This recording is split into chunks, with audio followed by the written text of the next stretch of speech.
These are your parents. Now, they come from a violent area in a very poor nation. Like many and millions of others, they decide, let's move to America. Bald Eagles, Ford F-150s, the land of opportunity. One, they can build a life. Let's say they come to New York and they get their papers, they're working. Let's say your mom's a nurse and your father works in construction.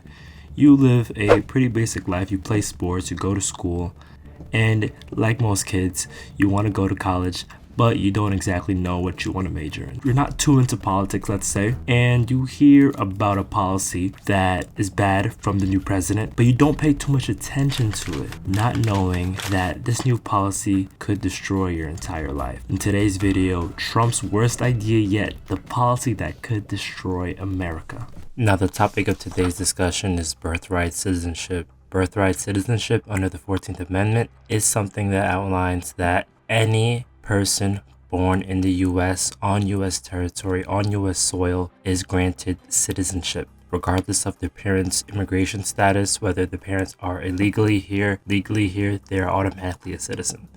That entitles them to U.S. rights such as voting, freedom of speech, the right to own a gun, and everything under the sun of citizenship in America.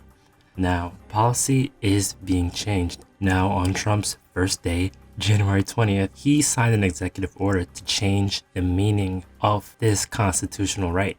This next order relates to the definition of birthright citizenship under the 14th Amendment of the United States. Yeah, that's a good one. Birthright. That's a big one. What about that one in the courts? That one is likely to be challenged. Could be. We think we have good grounds, but you could be right. I mean, you'll find out. It's ridiculous. We're the only country in the world that does this with birthright, as you know. And it's just absolutely ridiculous, but, you know, we'll see. We think we have very good grounds.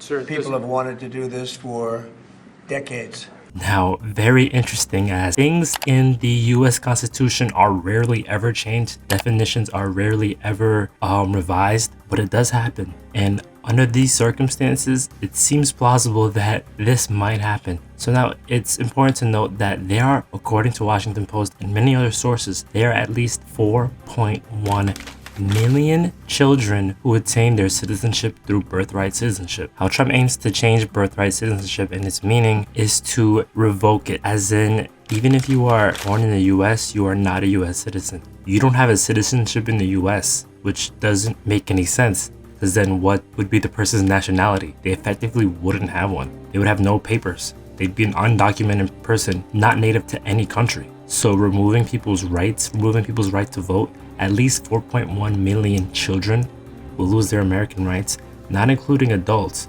just children. Now, I think the most violent implications of this idea are that if these people don't have rights, they can all be deported.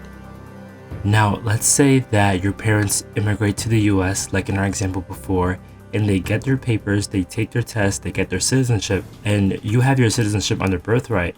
So effectively, all of you would have your citizenship, but then Trump changes the definition and he revokes your citizenship, then you can be deported and you could lose your family. You know, those parts of the policy aren't outlined, but that's so dangerous. Imagine 6, 10, 16, 17-year-olds getting deported when they've lived effectively their entire life in America. Going to school, going to college, going to high school, actually paying into the economy from typically from ages 16 to 17. Those students likely are working. That means they pay into the tax system through their spending and when they become of age, they'll pay into Social Security. You're removing millions to billions of dollars from the economy by deporting children. And where else would they go? I think the implications of this are absolutely horrible and violent. There's no way this is a policy that people look and they view it as good.